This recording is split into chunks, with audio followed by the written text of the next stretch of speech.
हिंद दोस्तों, आज के इस चैनल में zero to topper by Ashish sir में सभी प्यारे बच्चों का स्वागत है।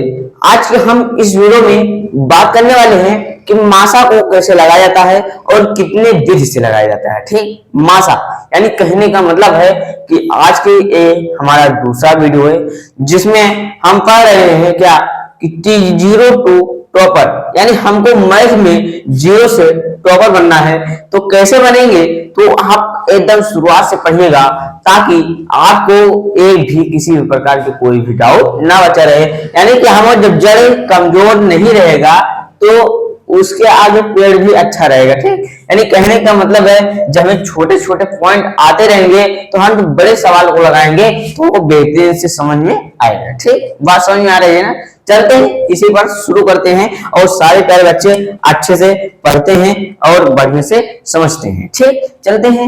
हम पढ़ने वाले हैं वीडियो में क्या, मासा। ठीक, क्या पढ़ेंगे, मासा। ठीक, हम मासा पढ़ेंगे। ठीक, मासा किसे कहते हैं, मासा को इंग्लिश में कहते हैं HCF। ठीक, मासा को इंग्लिश में कहते हैं HCF। ठीक, अब इसको हम क्या करते हैं, हम इसको कैसे लगाया जाता है इसको समझिएगा। जैसे अगर कोई कह दिया जाए, कोई कह दे कि आप 20 और 30 का मासा ज्ञात कीजिए। क्या, मासा ज्ञात कीजिए। ठीक, बात ध्यान से समझिएगा, बात समझने वाली बात है। इसको आप अच्छे से अगर आप पढ़ लोगे तो क्या होगा, जब हम आपको इसके आगे बताएंगे जैसे कि भिन्न का जोड़ बताएंगे, घटाव बताएंगे, तो उसमें आपको लासा की आवश्यकता होती है और मासा भी पढ़े होगे तो किसी भी दो संख्या 3 संख्याओं में कॉमन ढूंढ सकते हो। ठीक, मासा का सही एकदम तात्पर्य क्या होता है, इसका मतलब मासा देखिए, मासा मतलब होता है किसी दो संख्याओं में, मासा का मतलब होता है किसी दो संख्याओं में आप कॉमन ले सकते हैं। कितना कॉमन हो सकता है, ठीक, कितनी संख्याओं कॉमन हो सकता है, अभाज्य संख्याओं का। ठीक, बेहतरीन से पढ़िएगा, देखिएगा। अगर कह दीजिएगा 20 और 30 का मासा क्या होगा, इसको आप लगाइए, इसको आप हमको बताइए तो इसको कैसे लगाएंगे इसको देखिएगा। सबसे पहले नंबर हम इसको नहीं, हम क्वेश्चन को नहीं, पहले हम समझते हैं मासा। देखिएगा, जो मासा है ना, ये मासा जो है हम मासा को दो विधि से लगा सकते हैं। कितनी विधि से, दो विधि से। ठीक, दो विधि से लगा सकते हैं। देखिएगा, जो पहला विधि है वो है गुणनखंड विधि। ठीक, गुणनखंड विधि। और जो दूसरा है वो है भाग विधि। कौन सा विधि है, भाग विधि। ठीक, अगर हमें भाग आएगा तो हम भाग विधि से HCF लगा सकते हैं। अगर हमको गुणनखंड आता रहेगा तो हम गुणनखंड विधि से मासा को लगा सकते हैं। ठीक, बात समझ में आ रही है ना।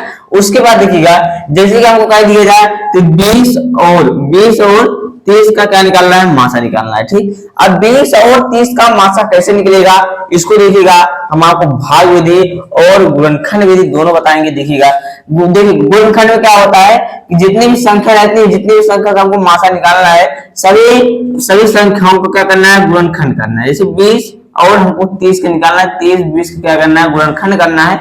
अब गुणनखंड कैसे करेंगे, देखिए, इसको पहले 2 काटेंगे तो यहाँ पर 10 आएगा, फिर इसको 2 काटेंगे तो यहाँ पर 5 आएगा, फिर 5 से काटेंगे 1 आएगा। ठीक, बात समझ में आ रही है। उसके बाद इसको भी 2 से कटेगा, यहाँ पर 2 काटेंगे 15 आएगा, यहाँ पर 3 से काटेंगे 5 आएगा, 5 करने में 5 हो जाएगा। क्यों हम आपको अच्छे से डीपली समझा नहीं रहे हैं, हम आपको इसलिए डीपली नहीं समझा रहे हैं क्योंकि हम आपको पढ़ा चुके हैं। आपको गुणनखंड और लासा हम आपको अगर नेक्स्ट वीडियो में बता चुके हैं। अगर आपको वो वीडियो नहीं मिल रहा है तो आप इस चैनल के डिस्क्रिप्शन में जाइएगा, आपको उसका लासा और गुणनखंड का आपको क्या मिल जाएगा, लिंक मिल जाएगा। उस लिंक की सहायता से आप उस वीडियो को अच्छे से पढ़ सकते हो। ठीक, बात समझ में आ रही है हमारी। उसके बाद चलिएगा, देखिएगा, उसके बाद देखिएगा, अब इसका जब गुणनखंड हो गया तो यहाँ पर देखिएगा, पहले 20 लिखा गया, 20 के लिखेंगे, उसके बाद 30 लिखा गया, 30 लिखेंगे। ठीक, इतना लिखने के बाद क्या करेंगे, जो इसका गुणनखंड यानी आया है, जो इसको तोड़ा गया है, इसको लिख लीजिए 2 × 5। ठीक, इसको तोड़ने के बाद इतना आया है और 30 को तोड़ने के बाद आया 2 × 3 × 5। ठीक, अब देखिएगा, जो दोनों में दिखे उसे ऐसे गोला कर दो, जो दोनों में दिखे उसे क्या करना है, गोला कर देना है। देखिएगा 2 दिखा दोनों में और 5 दिख रहा है दोनों में, और कुछ दोनों में मिल रहा है, नहीं मिल रहा है ना। लेकिन देखिएगा जैसे कि हम इसको एक बार गोला कर दिए ना, तो इसको दोबारा नहीं कि यहाँ पर 2 है तो इसको हम फिर से गोला कर दें, नहीं, एक बार जो गोला हो गया तो उस गोले में दूसरा गोला नहीं बनाना है, ठीक। और उसके बाद देखिएगा अब हमको मासा बराबर लिख देना है। मासा बराबर जब लिखेंगे तो मासा बराबर क्या आएगा, देखिए यहाँ से 2 जितने गोला है गोले में से एक एक उतार लो, ठीक। इसे 8 5 लिखा गया 2 लिखे, ठीक है, इतना तो समझ में आया। अब हम 5 से अगर पूरे 2 करेंगे 5 दूनी हो जाएगा 10, यानी हमारा मासा जो निकल के आया वो कितना आया, 10 आया, ठीक। बात समझ में आ रही, हमारा आंसर जो होगा कितना होगा, 10 होगा। यानी अगर कहेगा 30 और 20 में मासा कितना होगा 10 होगा, ठीक। यही चीज हम आपको भाग विधि में बता रहे हैं। जैसे देखिएगा अगर आपको कहा जाए 30 और 20 ना, वही है ना, वहां पर भी 30 20, यहाँ पर भी 30। अब अगर कहेगा 30 20 का आप भाग विधि से मासा निकालिए तो सॉरी 30 20 का ना 30 20, ठीक। अब यहाँ पर भी वही संख्या है, यहाँ पर भी वही संख्या है, तो इसको क्या करना है, सबसे पहले और दोनों संख्याओं को ऐसे दोनों तरफ ले लीजिएगा। उसके बाद जो बड़ा रहेगा उसी तरफ ऐसे मुंह खोल दीजिएगा। मुंह खोलने के बाद आप भाग को चिन्ह बनाइएगा। जो संख्या बड़ी रहती है उसको हम भाग के अंदर लिखते हैं और जो संख्या छोटी रहती है उसे भाग के बाहर लिखते हैं, ठीक। इतना बात समझ में आया। अब अगर इतना बातें अगर आपको समझ में आ गया होगा तो हम इसको बताते हैं, इसको भी समझिएगा आगे, ठीक। अब इसके बाद समझिएगा देगा अगर हम 20 का क्या करेंगे, इसमें भाग देंगे तो 20 गुना 40 हो जाएगा, 30 से ज्यादा हो जाएगा, इसलिए हम एक ही बार 20 को पढ़ेंगे। 20 का नाम 20, तो यहाँ पर 20 का नाम 20 पढ़ेंगे तो 20 का नाम 20, तो यहाँ पर लिखा जाएगा 20, ठीक। यहाँ पर लिखा जाएगा 20। अब हम देखिएगा 30 में अगर 20 घटाएंगे तो बचेगा 10। उसके बाद फिर देखिएगा यहाँ पर भाग का चिन्ह बनाएंगे, यहाँ पर फिर भाग का चिन्ह बनाएंगे, ठीक। क्यों बना रहे हैं इसको समझिएगा ध्यान से। देखिएगा जो शेषफल बचता है, हम शेषफल से जिससे पहले भाग दिए रहते हैं उसको हम उतार देते हैं, ठीक। शेषफल फिर क्या करते हैं, शेषफल जो बचा रहता है उस जिससे भाग दिए रहते हैं उसको काटते हैं, ठीक। जैसे यहाँ 20 है तो इस शेषफल से 20 को काटेंगे, तो यहाँ 20 लिखिए और 10 दूना 20 हो जाएगा 20। जब तक ऐसे करते ना रहे, जैसे यहाँ पर मान लो फिर आ जाता, यहाँ फिर शेषफल बच जाता तो हम इसको 10 को यहाँ पर उतारते हैं, ठीक। बात समझ में आ रही है। उसके बाद देखिएगा जब लास्ट में जिस संख्या से पूरी तरह विभाजित हो जाएगा यानी शेषफल नहीं बचेगा, वही हमारा मासा बराबर हो जाएगा जिससे विभाजित हो जाएगा, ठीक। देखिएगा यहाँ पर किससे विभाजित हुआ है, यहाँ पर 10 से विभाजित हुआ है, यानी हमारा मासा बराबर कितना हो जाएगा, 10 हो जाएगा, ठीक। बस समझ में आए। देखिए कि मासा इसमें भी 10 आया है और मासा हमारा इसमें भी 10 आया है, ठीक। बस समझ में आ रही। उसके बाद देखिएगा हम दूसरा उदाहरण लेते हैं, इसको मिटा करके हम एक दूसरा उदाहरण लेते हैं और प्यारे बच्चे अच्छे से समझिएगा ताकि आपको किसी भी प्रकार का कोई भी डाउट आपके मन में न बना रहे और अच्छे से आप पढ़िए ताकि आप उसके बाद देखिएगा। अब देखिएगा जैसे कि हम कोई उदाहरण ले लिए, क्या जैसे लिख लिए 56 और 65, 56 ले लिए और ले लीजिए कितना 34 ले लीजिए, ठीक। जी हम दो उदाहरण ले लिए कितना 56 और कितना 34, ठीक। अब इन दोनों उदाहरणों को कैसे लगाते हैं इसको भी आप समझिएगा आसानी से बेहतरीन से, ठीक। देखिए हम आपको क्या बताए, इसलिए हम दो क्वेश्चन इसलिए बता रहे हैं ताकि आपको अगर पहली बार में समझ में आया हो तो दूसरी बार समझ में आ ही जाना चाहिए, ठीक। इसलिए हम आपको दो बार बता रहे हैं ताकि आपको एक बार में समझ में आए तो दूसरी बार आराम से एकदम बेहतरीन से समझ में आ जाए, ठीक। आप बस एकदम पावरफुल एकदम अच्छे से पढ़िएगा ताकि आपको अच्छे से समझ में आए और बढ़िया सा धमाल मचा दो, ठीक। देखिएगा अब यहाँ पर लिखा गया है, क्या लिखा गया है, यहाँ पर लिखा गया 56 और 34, ठीक। यहाँ पर एक तरफ लिखिए 56 और दूसरी तरफ लिखिए 34, ठीक। अब जो संख्या बड़ी रहेगी उसी तरफ क्या करना है, मुंह को खोलना है, ठीक। बात समझ में आ रही, जो संख्या बड़ी रहेगी उसी तरफ हमको मुंह को खोलना है, ठीक। उसके बाद देखिएगा अब जो संख्या बड़ी रहेगी उस तरफ मुंह खोलना है, किसमें, वो भाग विधि में, नहीं तो आप ऐसे गुणनखंड में कर दो, ठीक। ये समझाना चाहते हैं हम आपको। अब यहाँ पर देखिएगा यहाँ पर 56 लिखेंगे 56 लिखिए, 34 लिखिए 34। अब इनको दोनों का क्या करना है, गुणनखंड करना है। गुणनखंड करने के लिए सबसे पहले इसको 2 से काटेंगे तो 2 दूना 4 होगा। उसके बाद यहाँ पर एक खाते बनेगा 16 बनेगा तो 2 16 बनेगा, 2 चौक 2 और 16, ठीक। यहाँ पर 2 8 16 हो जाएगा। फिर 2 काटिए 2 का नाम 2 हो जाएगा, 2 दूना 4 4 दूनी 8 हो जाएगा। फिर 2 काटिए 7 आएगा, फिर 7 एक नम 7। ठीक, इतना बातें समझ में आया। अब इसको काटते हैं, देखिएगा यहाँ पर कटेगा 2 से काटेगा, 2 एक नम 2 होगा, यहाँ पर 1 बनेगा, 14 बनेगा, 2 7 14 हो जाएगा, फिर 17 एक नम 17 हो जाएगा। ठीक, बात समझ में आ रही है हमारी। उसके बाद देखिएगा, अब इसके बाद देखिएगा, अब क्या करते हैं, हम इन अंकों को पहले उतार लेते हैं। 56 बराबर लिख लेते हैं और 34 बराबर लिख लेंगे। ठीक, अब 56 का जो गुणनखंड आया उसको इसके सामने गुणा के रूप में लिख लेंगे। ठीक, उसके बाद जो 34 में आया इसका वो गुणा के रूप में इसे लिख लेंगे। ठीक, अब जो देखिएगा जो दोनों में दिखे वही क्या करना है, गोला कर लेना है। उसके बाद देखिएगा यहाँ पर 17 है, यहाँ पर 7 है, एक भी नहीं गोला होगा, जो दोनों में दिखे वही गोला करना है। ठीक, अब देखिएगा यहाँ पर मासा बराबर हो जाएगा, मासा बराबर जो गोलक ये रहता है उसी में से एक अंक उतार दिया जाता है, यानी हमारा इसमें मासा कितना आया, 2 आया। ठीक, यही हम भाग विधि से देखते हैं। अच्छे समझिएगा भाग विधि, भाग विधि। ठीक, अब देखिए यहाँ पर 56 लिखी गया, 56 लिखी, यहाँ पर 34 लिखा, 34। जो संख्या बड़ी रहती है उस तरफ क्या करना है, हमको मुंह खोलना है। ठीक, बात समझ में आ रही। और जो संख्या बड़ी रहती है उसको हम भाग के अंदर लिखते हैं, जो छोटी रहती है भाग के बाहर लिखते हैं। ठीक, इतना बात समझ में आया।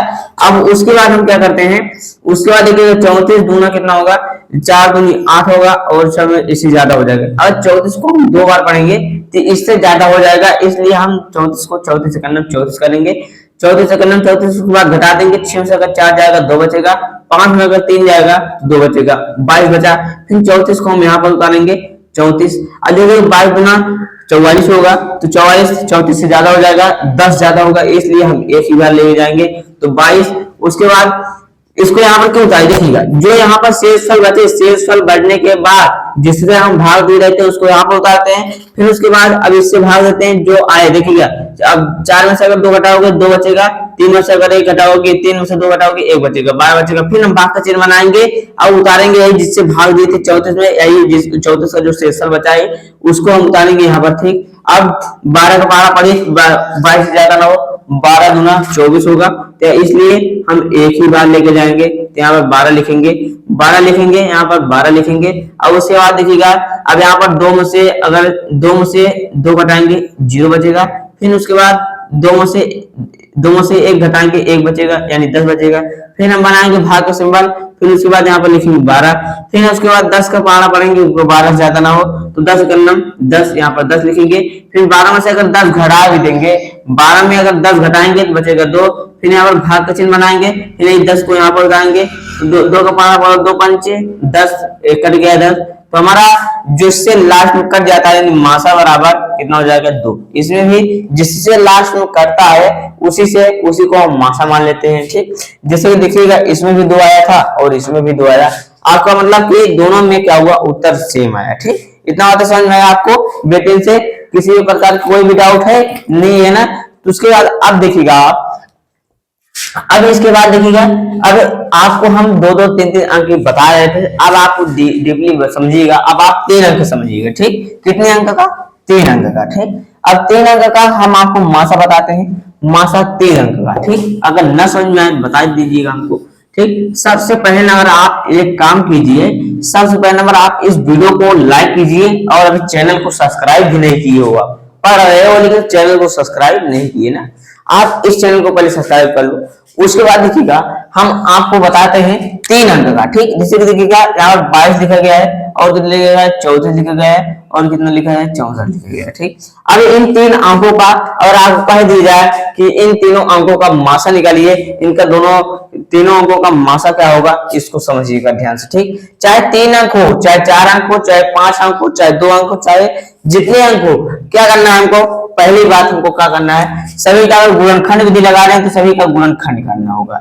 अगर हम गुणनखंड विधि लगा रहे हैं तो सभी का क्या करना पड़ेगा, गुणनखंड करना पड़ेगा। ठीक, गुणनखंड करेंगे तो 2 से काटेंगे तो यहाँ पर 11 आ जाएगा, तो 11 का नाम 11 होगा। इसको 2 से काटेंगे तो 2 का नाम 2, 2 से 14 और 17 का नाम 17। ठीक, इतना बात समझ में आया। फिर उसके बाद फिर इसको 17 को फिर इसको हम कितने काटेंगे, इसको हम काटेंगे कितने से, अब इसको हम काटेंगे 2 से, तो 2 से काटेंगे, यहाँ पर 2 से अगर काटोगे तो यहाँ पर 2 3 6, 2 दूना 4, फिर 2 से काटेंगे 2 का नाम 2, 2 6 12, फिर 2 से काटेंगे 2 8 16 होगा, फिर 2 से काटेंगे 2 चौक 8, फिर 2 से काटेंगे 2 होगा, फिर उसके बाद 2 से काटेंगे 1 आएगा। ठीक, अब इनको काटने के बाद क्या करना है, हमको ध्यान से समझिएगा आप। इतना काटने के बाद हमको क्या करना है, सभी अंक को हम बराबर उसके जितने खंड आ रहे हैं उसको खंड को लिखेंगे, यानी ठीक उसके गुणनखंड जितने आ रहे हैं उसके सामने लिखेंगे। ठीक, अब देखिएगा 22 का गुणनखंड क्या आया, 2 गुणे 11। उसके बाद 34 का गुणनखंड क्या आया,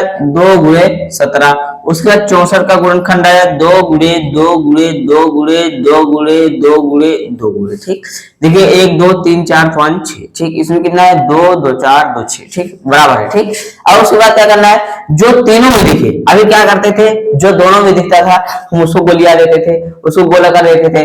लेकिन आप क्या करना है, जो तीनों में दिखे वही संख्या आपको उतारना है। यानी इसमें देखिएगा 2 तीनों में दिख रहा है और कुछ तीनों में मिल रहा है, नहीं मिल रहा है, तो हम मासा बराबर क्या लिखेंगे, मासा बराबर लिख देंगे, मासा बराबर लिख देंगे 2। ठीक, इसमें मासा बराबर कितना आ गया, 2 आ गया। अगर यही चीज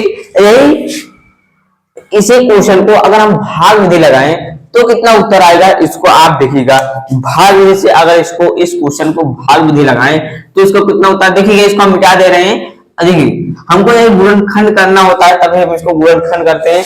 इसको मतलब जो तोड़ते हैं नहीं, इसको तोड़ने के लिए हम इसका खंड करते हैं, नहीं तो इसको करने की कोई आवश्यकता नहीं पड़ती है। ठीक, अब देखते हैं भाग विधि। देखिए भाग विधि किसका किसका, 22 का, 34 का, उसके बाद 56 का। ठीक, अब देखिएगा पहले लिखते हैं बड़ा संख्या वाले लिखते हैं, फिर छोटी संख्या लिखते हैं, फिर उससे छोटी संख्या लिखते हैं। ठीक, अब देखिएगा क्या है, 64 64 क्या है, 34 से बड़ा है। ठीक, और 22 क्या है, 22 क्या है, 22 से 34 बड़ा है। ठीक, अब देखिएगा जो बड़ा रहता है, अब देखिएगा ये देखिएगा 22 से बड़ा 34 है, 34 से बड़ा क्या है, 64। इसको समझिएगा, ये कह रहा है कि 22 से बड़ा 34 है और 34 से बड़ा 64 है। ठीक, बात समझ में आ रही है। देखिए जो यहाँ पर चिन्ह लगा है इसका मतलब होता है 22 से बड़ा 34 है, 34 से बड़ा 64 है। ठीक, बस समझ में आई। अब इसके बाद क्या करना है आपको,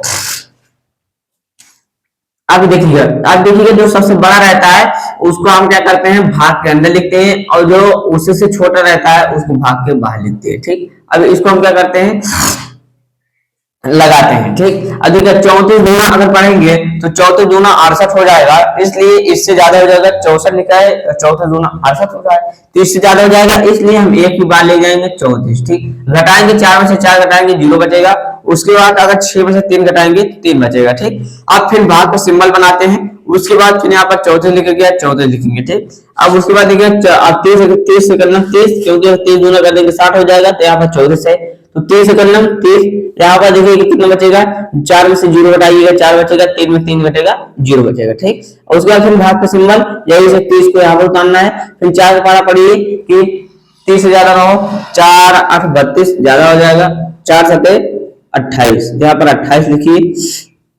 फिर 30 में से अगर 28 को घटाओगे तो बचेगा यहाँ पर 2, फिर उसके बाद यहाँ पर एक भाग का चिन्ह बनाइए, यहाँ पर 4 लिखिए, तो 2 दूना 4 हो जाएगा, यानी 2 का पारा अगर 4 बार पढ़ेंगे, 2 बार पारा पढ़ेंगे तो 4 आएगा। ठीक, तो अब बात करें 34 और 64 में कितना आया, 2 आया। ठीक, अब 34 और 64 में 2 आया ना, अब इसी 2 से भाग इसमें करना है, 22 में करना है। ठीक, अब देखिएगा अब हमको क्या करना है, जो लास्ट में बचा है तो उसको हम भाग के अंदर लिखेंगे, जो यहाँ पर जो शेष हो, यहाँ पर जो लाशा आया हमारा, जो यहाँ पर मासा इन दोनों का आया है, यहाँ पर देखिए जिससे लास्ट में कटा रहता है उससे हम इसको काटते हैं। बात नहीं समझ में आई, नहीं समझ में आई बात, नहीं समझ में आई, फिर से देखिए भाई आप यहाँ पर समझिए। देखिए ये जो जिससे भाग लास्ट में दिए थे ना, इससे भाग फिर देना है आपको, किसमें देना है, जो लास्ट वाली संख्या जो बची है उससे भाग देना है। उसके बाद देखिएगा आप 2 का पारा कितने बार पढ़ोगे, जो 22 हो जाएगा, देखिएगा 2 का नाम 2 हो जाएगा, यहाँ पर कुछ नहीं बचेगा, फिर 2 को उतारेंगे, 2 का नाम 2 यहाँ पर कुछ। अब देखिएगा जब यहाँ पर कट गया तो हमारा सबसे लास्ट में जिससे कट जाता है वही हमारा मासा हो जाता है, यानी मासा बराबर हो जाएगा, मासा बराबर हो जाएगा हमारा 2। ठीक, बात समझ में आई, बात एकदम बिल्कुल समझ में आई। आपको किसी भी प्रकार की कोई भी डाउट नहीं रह जाना चाहिए। आपको हम जानते हैं कि मासा यानी HCF आपको एकदम बेहतर से समझ में आ गया है, किसी भी प्रकार की कोई भी डाउट नहीं बचा होगा। ठीक, अगर आपको लगता है कि आशीष सर थोड़ा हमको आज समझाए हुए हैं थोड़ा बहुत, तो आप एक प्यारा सा कमेंट कर दीजिएगा, ताकि थोड़ा सा हमको भी उसको देखकर थोड़ा सा अनुभूति हो कि हाँ बच्चे थोड़ा सपोर्ट कर रहे हैं। जीरो टू टॉपर बनने के लिए सब बच्चे बेहतर होने वाले हैं, सब अच्छे से पढ़ने वाले हैं, अच्छे से पावरफुल होने वाले हैं। तो आप क्या करना है, आपको एक बेहतरीन सा आपको क्या करना है, कमेंट कर देना है। उसके बाद चलते हैं हम अगले नेक्स्ट वीडियो में, इसके बाद और एक नया टॉपिक ला करके हम आपको पढ़ाते हैं। ठीक, चलते हैं। आपको इस वीडियो के लिए आपको धन्यवाद। चलते हैं अगले नेक्स्ट वीडियो में, आपको हम मिलते हैं। ठीक।